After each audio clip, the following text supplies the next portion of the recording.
छत्तीसगढ़ का बजट वित्त मंत्री ओपी चौधरी ने किया पेश। बीजेपी प्रदेश अध्यक्ष किरण सिंह देव ने गति आधारित बजट वित्त मंत्री और सीएम साय का जताया आभार। छत्तीसगढ़ की साय सरकार का दूसरा बजट विधानसभा में पेश। सांसद बृजमोहन अग्रवाल ने दिया बयान, कहा बजट से छत्तीसगढ़ के विकास को मिलेगी गति। छत्तीसगढ़ के बजट में सरकारी कर्मचारियों के लिए पहल, सरकार ने बनाया नया पेंशन फंड, कर्मचारियों की पेंशन सुरक्षित करना लक्ष्य। रायपुर में बजट पर पूर्व सीएम भूपेश बघेल ने दिया बयान, कहा बजट के भाषण में कविता का पाठ कर रहे थे वित्त मंत्री, गति की भी होनी चाहिए दुर्गति।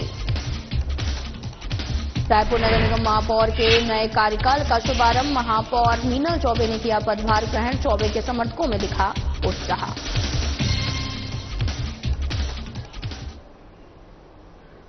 नमस्कार, मैं हूं आपके साथ अंकिता पाल। बुलेटिन की शुरुआत करते हैं। छत्तीसगढ़ का बजट विधानसभा में वित्त मंत्री ओपी चौधरी ने पेश किया है और पिछली बार ज्ञान पर आधारित बजट था और इस बार गति पर आधारित बजट पेश किया गया है, जिसमें छत्तीसगढ़ के विकास पर फोकस किया गया और ये बजट विकसित छत्तीसगढ़ बनाने में एक बड़ा कदम साबित होगा। छत्तीसगढ़ के बजट को लेकर बीजेपी प्रदेश अध्यक्ष किरण सिंह देव का बयान सामने आया, जिस पर उन्होंने कहा कि ये बजट दूरदर्शी बजट है, जिसके लिए वो वित्त मंत्री ओपी चौधरी और मुख्यमंत्री विष्णुदेव साय का धन्यवाद करते हैं।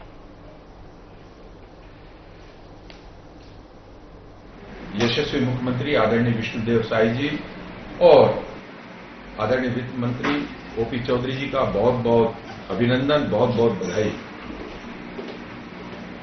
छत्तीसगढ़ की जनता को एक श्रेष्ठ बजट प्रस्तुत किया गया है आदरणीय वित्त मंत्री के द्वारा।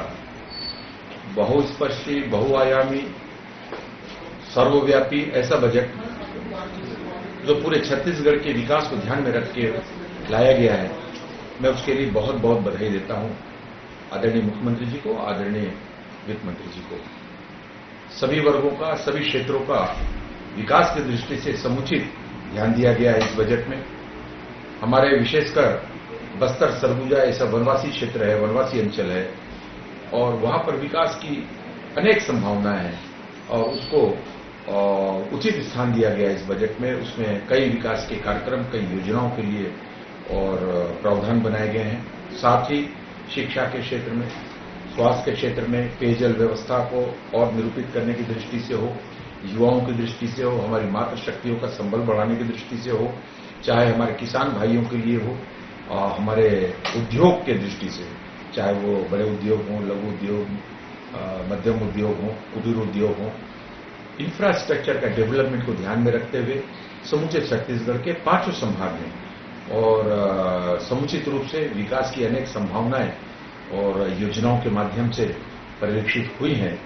हमारे इस छत्तीसगढ़ को आदरणीय प्रधानमंत्री मोदी जी की जो परिकल्पना है कि 2047 तक और विकासशील भारत को विकसित देश में परिवर्तन करने की दृष्टि से जिस तरीके की उन्होंने योजनाएं बनाई हैं आदरणीय मुख्यमंत्री जी के नेतृत्व में, और उसी तरीके से पूरे छत्तीसगढ़ में विकासशील छत्तीसगढ़ को विकसित छत्तीसगढ़ में परिवर्तन करने की दृष्टि से उठाया गया एक महत्वपूर्ण कदम है।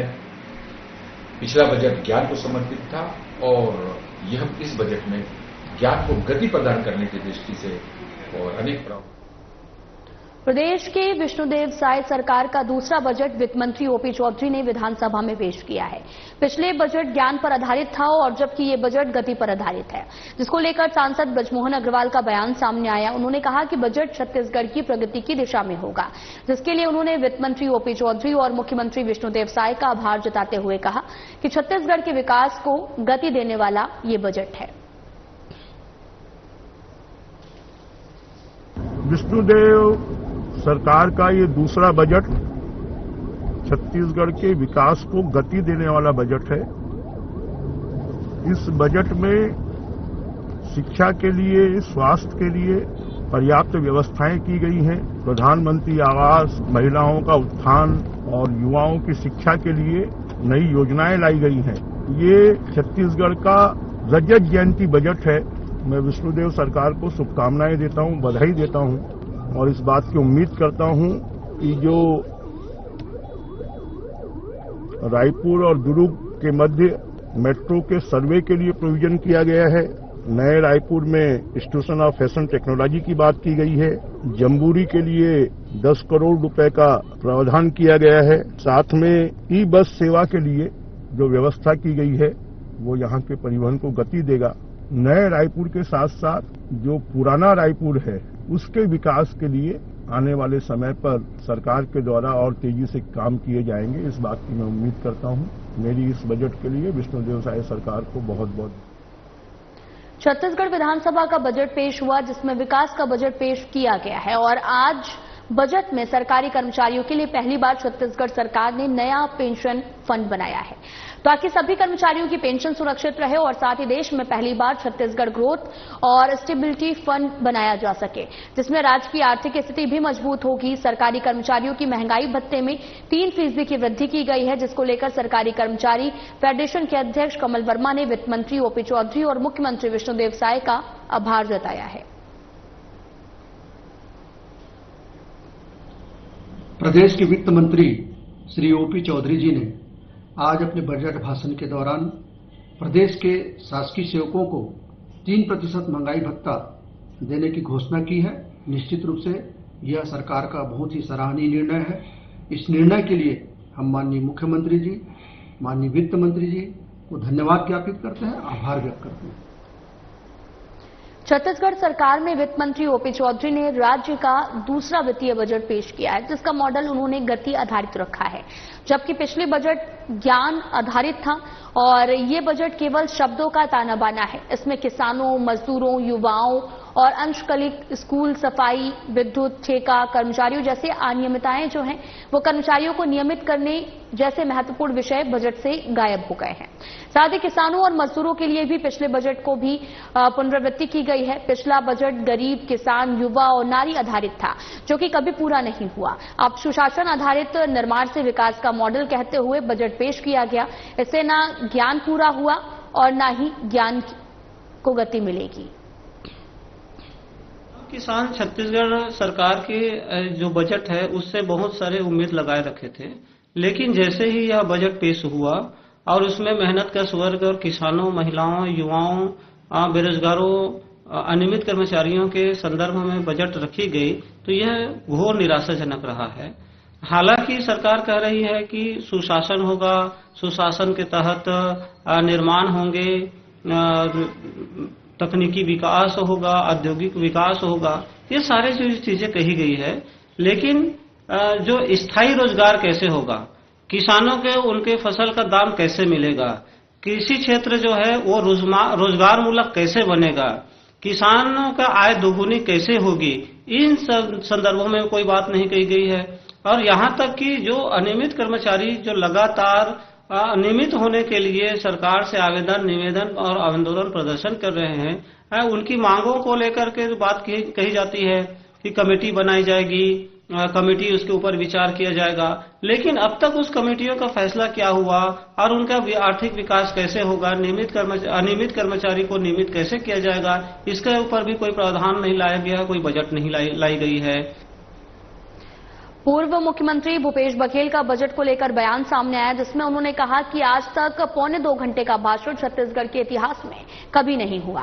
आधे समय वित्त मंत्री बजट के भाषण में कविता का पाठ कर रहे थे और वो भी दूसरे की रचनाओं का पाठ कर रहे थे। उन्होंने कहा कि ज्ञान पर आधारित पहला बजट है, लेकिन ज्ञान का फुल फॉर्म आज तक किसी को पता नहीं चला और अब गति की भी दुर्गति होने वाली है। जाता है देखिए, ईडी कार्यालय में आज फिर हमारे जो जनरल सेक्रेटरी ऑर्गेनाइजेशन है स्टेट के, उसको फिर से बुलाया गया है और ये उनका उद्देश्य जानकारी लेना नहीं है, बल्कि हमारे संगठन के महामंत्री को परेशान करने का और दूसरा पार्टी को बदनाम करने का ये उद्देश्य उनका रहा है। और ये बेहद दुर्भाग्यजनक है कि भारतीय जनता पार्टी के एक एजेंसी के रूप में ईडी काम कर रही है तो अपना ही प्रतिष्ठा वो गिरा रहे हैं, क्योंकि अनेक ऐसे केसेस हुए हैं जिसमें आज तक के वो साबित ही नहीं कर पाए हैं। और फिर जो भारतीय जनता पार्टी के नेताजी सर इशारा करते हैं वहां छापा डलता है और जो भारतीय जनता पार्टी में शामिल हो गए उसको छोड़ देते हैं, उसके यहाँ जाते नहीं। तो चाहे हेमंत विश्व शर्मा की बात करें चाहे वो पवार की बात करें, चाहे अन्य नेताओं की बात करें, वो सारे लोग उदाहरण यहाँ है। और ये केवल बदनाम करने के लिए की कोशिश हो रही है, लेकिन अब जनता जान चुकी है। पहले एक कांस्टेबल किसी घर में चल देता था तो पूरे मोहल्ले में चर्चा हो जाती थी। ईडी आ जाए तो पूरे प्रदेश भर में, देश भर में इसकी चर्चा होती थी। लेकिन अब जाने से कोई चर्चा नहीं होती। तो ये देखते हैं कि ये किसको बदनाम करने के लिए कोशिश कर रहे हैं या कौन दबाव में नहीं आ रहा है। भारतीय जनता पार्टी में शामिल कौन नहीं हो रहा है। तो ये ईडी वाले सर्टिफिकेट। प्रदेश सरकार के पेश हुए दूसरे बजट को लेकर पूर्व मंत्री शिव डहरिया का बयान सामने आया, जिसमें उन्होंने प्रतिक्रिया देते हुए कहा कि ये बजट घिसी पिटी पुरानी योजनाओं को लेकर दोबारा लाया गया है। पहले जितने भी वादे किए गए थे वो अब तक अधूरे हैं। विकास की बात करते हैं, लेकिन किसी भी प्रकार के विकास और योजना को बीजेपी पूरा नहीं कर पा रही है। जो योजनाएं हैं घिसी पिटी योजनाएं हैं, कोई नया कुछ दिख ही नहीं रहा है। और नगरीय निकाय में, हमारे लेबर डिपार्टमेंट में कर्मचारियों को 3-3 महीने से तनख्वाह नहीं मिल रहा है। सफाई कर्मियों को ये विकास की क्या बात करते हैं? उनके लिए बजट में कुछ रखा है? कुछ।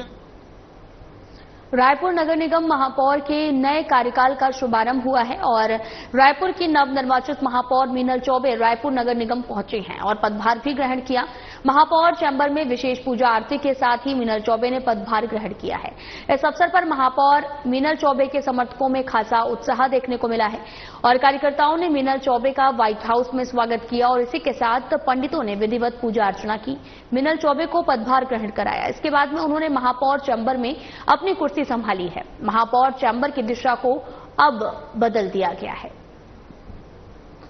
शहर की जनता को बेसब्री से इंतजार था कि भारतीय जनता पार्टी का महापौर नगर निगम में बैठे। आज शहर की जनता का इंतजार है वो खत्म हुआ है। पूरे सनातन धर्म को हम मानते हैं। सनातन धर्म के नियमों के अनुसार आज हम पूरे विधि विधान से अपने पदभार कार्य को ग्रहण किए हैं और मैं उम्मीद करती हूं कि ईश्वर की कृपा पूरे रायपुर शहर पर रहेगी और सभी के सहयोग से और सभी के मार्गदर्शन से, सभी के विश्वास से रायपुर नगर निगम है वो रायपुर शहर की जनता के लिए अच्छा काम करेगा और जो 15 वर्षों से जिस चीज के लिए जनता तरस रही है वो सूखा अब खत्म होगा और शहर की जनता को उनका अधिकार मिलेगा। 2015 साल कांग्रेस की सरकार में भाजपा आज बैठी है शंखनाद के साथ में। देखिए, हमारे पूर्व प्रधानमंत्री जी ने कहा था कि अंधेरा छटेगा, सूरज निकलेगा और कमल खिलेगा। आज पूरे शंखनाद के साथ कमल का फूल है वो नगर निगम के महापौर कक्ष में खिला है। जनता हमारे साथ है, जनता उत्साहित है। पूरी शहर की जनता का उत्साह देखते ही बनता है। मैं अपने सभी संगठन के नेताओं को, अपने वरिष्ठ जनों को, रायपुर शहर की जनता को और अपने सारे कार्यकर्ताओं का बहुत आभार करती हूँ। सबकी मेहनत के फलस्वरूप आज जो पूरे रायपुर शहर में कमल का फूल है वो खिला है और भारी बहुमत से भारतीय जनता पार्टी की सरकार जीत के आई है। हमारे 60 पार्षद जीत के आए हैं। मैं सबको बधाइयाँ प्रेषित करती हूँ। आभार रायपुर।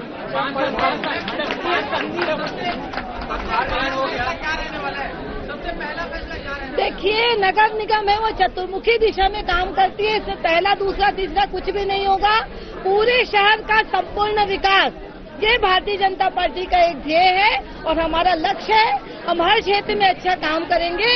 नगर निगम का जो मूल दायित्व होता है, जो मूल काम होता है, शहर की जनता जिस चीज के लिए टैक्स पे करती है वो है बिजली, स्वच्छ पेयजल और साफ सफाई। ये तीनों हमारी प्राथमिकता रहेगी। आप सबका मैं बहुत धन्यवाद और आभार करती हूँ। मेरे सारे लोग यहाँ पर उपस्थित हुए हैं, सबकी शुभकामनाएं मुझे लेनी है। बिल्कुल बिल्कुल, आप लोग विश्वास करिए, 0% भ्रष्टाचार के साथ नगर निगम काम करेगा और पूर्व में भी जो भ्रष्टाचार हुए हैं तो किस टेंडर प्रक्रिया के तहत वो कार्य हुए हैं ये सब की फाइल खुलवाई जाएगी। देखिए, आज हमारे छत्तीसगढ़ प्रदेश में हमारे माननीय ओपी चौधरी जी वित्त मंत्री हैं, वो बजट पेश करने वाले हैं। मुझे उम्मीद और आशा और विश्वास है कि भारतीय जनता पार्टी जैसे हमेशा से ही अच्छा करते आ रही है, पिछले 1.5 वर्षों में जो मेरी सरकार ने जो काम किया है, विष्णुदेव सरकार ने जो साथ काम किया है, उसी की ये परिणति है। आने वाले समय में भी एक बहुत अच्छा बजट शहर की जनता। 25 फरवरी को राजधानी रायपुर के राजीव भवन में ईडी की टीम पहुंची थी।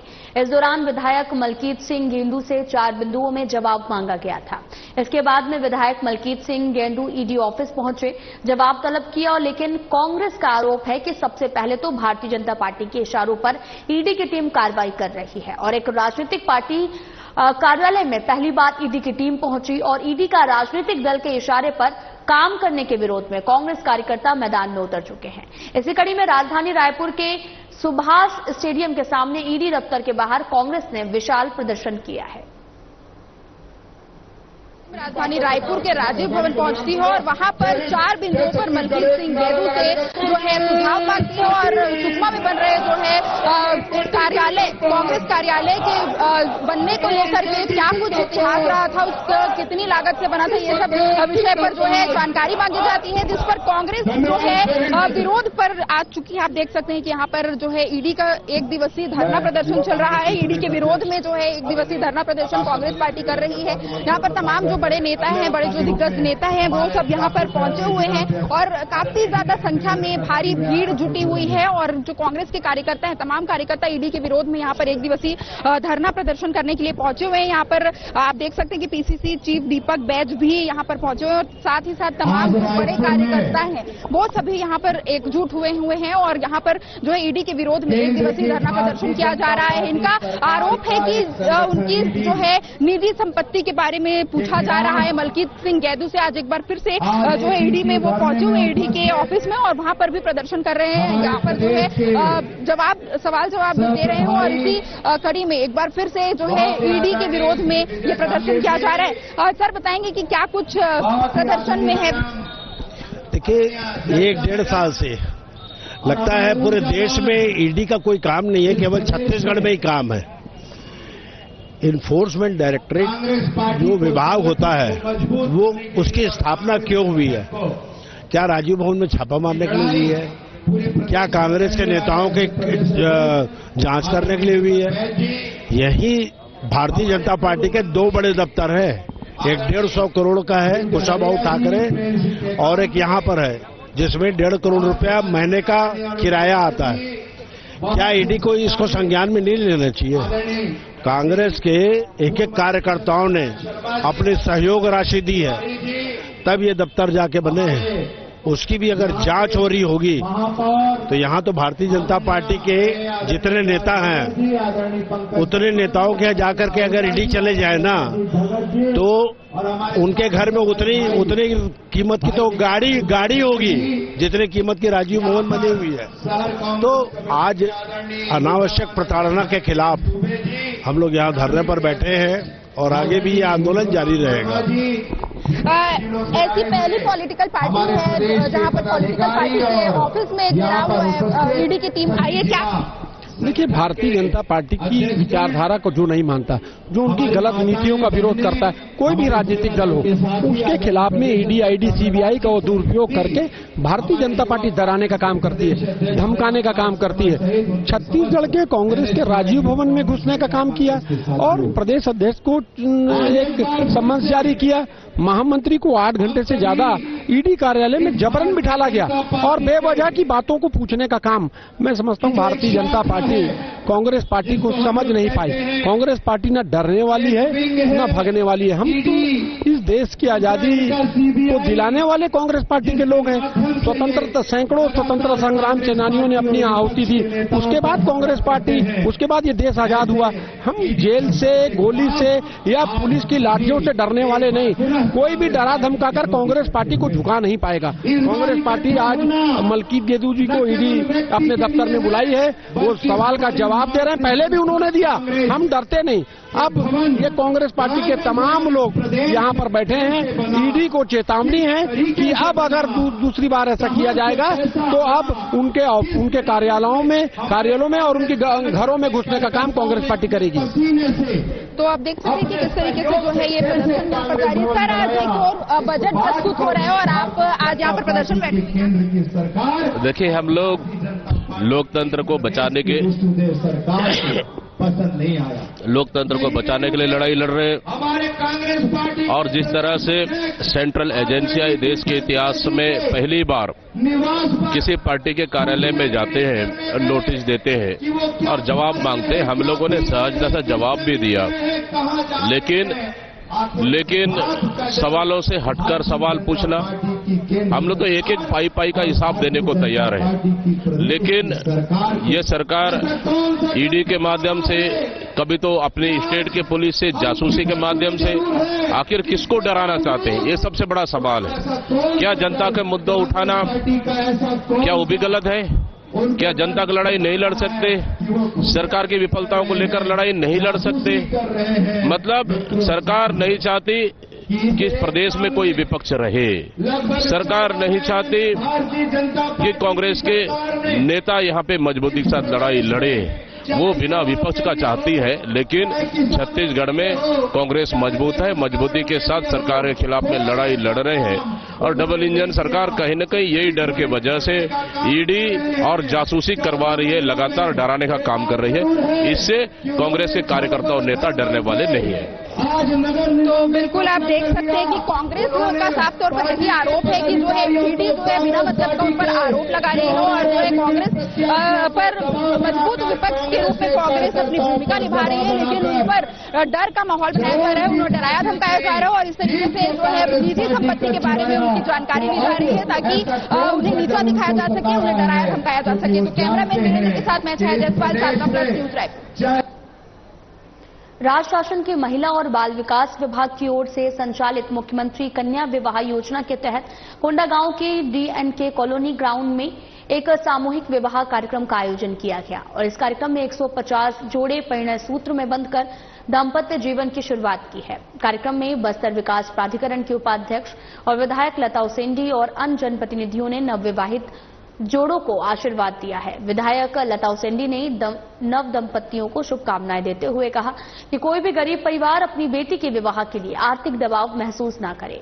शासन हर एक गरीब परिवार की बेटियों के साथ खड़ा है और इसी के उद्देश्य के साथ में मुख्यमंत्री कन्या विवाह योजना की शुरुआत की गई। उन्होंने ये भी कहा कि ये योजना गरीब परिवारों को शादी के खर्चे से राहत प्रदान करती है ताकि माता पिता को कर्ज लेने की जरूरत न पड़े और परिवार आर्थिक संकट में न फंसे। उन्होंने इसी आयोजन को लेकर भी मुख्यमंत्री विष्णुदेव साय और महिला एवं बाल विकास मंत्री लक्ष्मी राजवाड़े को धन्यवाद दिया है।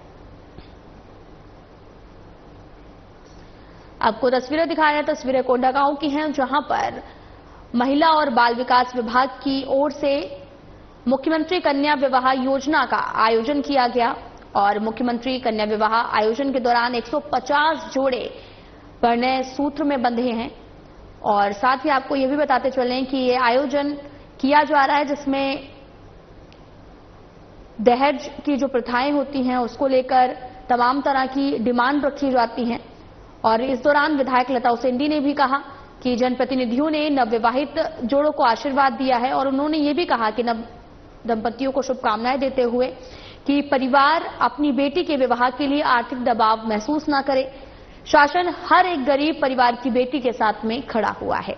ये योजना गरीब परिवारों को शादी के खर्चे से राहत प्रदान करती है। इस दौरान एक सामूहिक विवाह कार्यक्रम का आयोजन किया गया और इस दौरान 150 जोड़े शादी के बंधन में बंधे।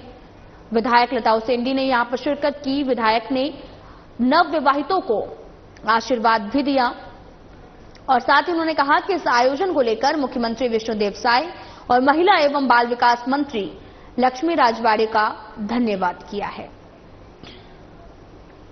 राज्य शासन के महिला और बाल विकास विभाग की ओर से संचालित मुख्यमंत्री कन्या विवाह योजना के तहत कार्यक्रम का आयोजन किया गया और इस दौरान 150 जोड़े शादी के बंधन में बंधे हैं।